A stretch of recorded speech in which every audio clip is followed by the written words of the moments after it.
Hello, welcome.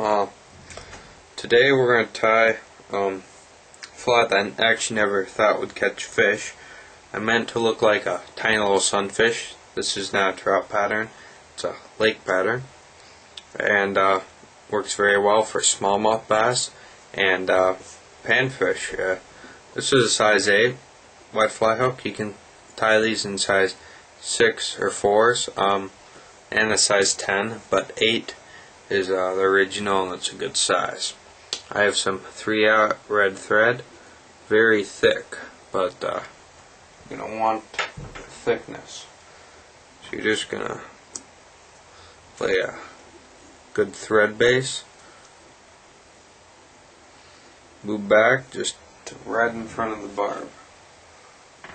And then you're going to take some pearl Mylar tinsel, tie that in, and that's going to give a very good shimmering effect with your red thread base.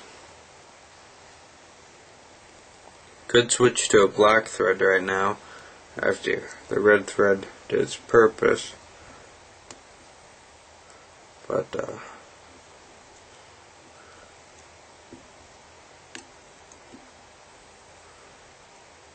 just wrap that to the 2/3 area.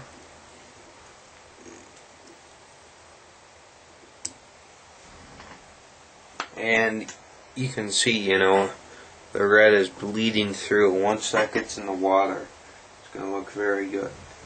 Okay, I have some medium bead chain eyes, just in a silver. Just tie those in. And this fly only consists of 3 materials, really. The bead chain eyes, this Mylar, pearl Mylar tinsel, your thread, of course, which actually 4, and then some Peacock sword.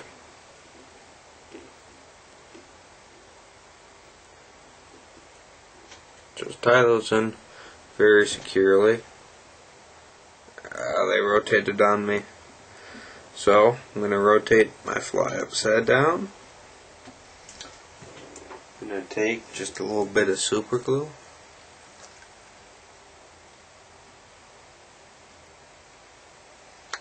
That right there,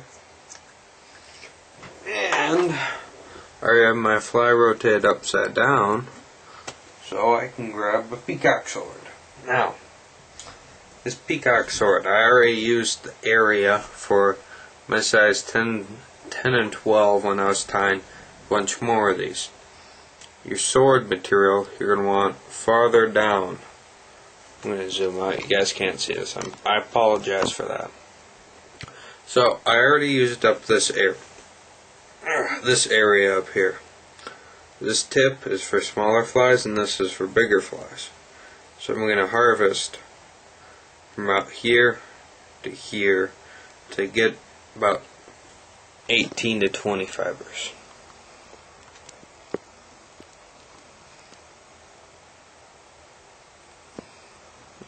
My camera's weird. Yeah, that's good. So, just gonna get those fibers.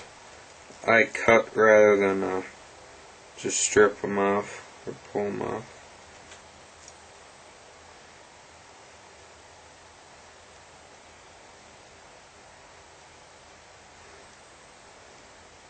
So there you go. You got a nice little bundle. I'm just gonna put my material over there, and I'm gonna take measurements.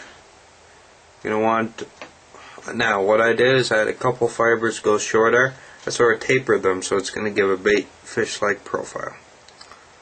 So that looks about good, and you can see these longer fibers are going past the bend. Some are touching the bend, or some are just touching the point. So I'm going to pre-trim it. So I pinched that area, and I'm just going to trim. I'm going to set them in just like tying a clouser, except I'm just going to go back right there. Rotate your fly over. Could apply some crystal flash or something right there, right up top here, but do that I want to keep this fly 3 materials only. I won't. So just gonna do like a half inch or whip finish. Does not matter. And I know it is looking blue to you on the camera, but it's more like a green. It changes color, and this looks very much like a sunfish. This fly, if you get dyed peacock sword, which I have some in, pink or an orange, I even have some that's in black. This is very effective, and the fly itself is going to ride like this. Could put lead eyes. These bead chain eyes work good for a lightly, you guys can't see this, for a lightly weighted fly. This is going to have a lot of movement. This red is going to help out. This little pearl is going to add a little flash.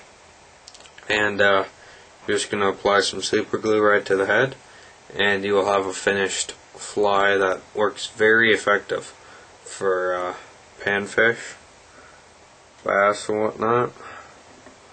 It's a great little fly. I never thought it would catch fish.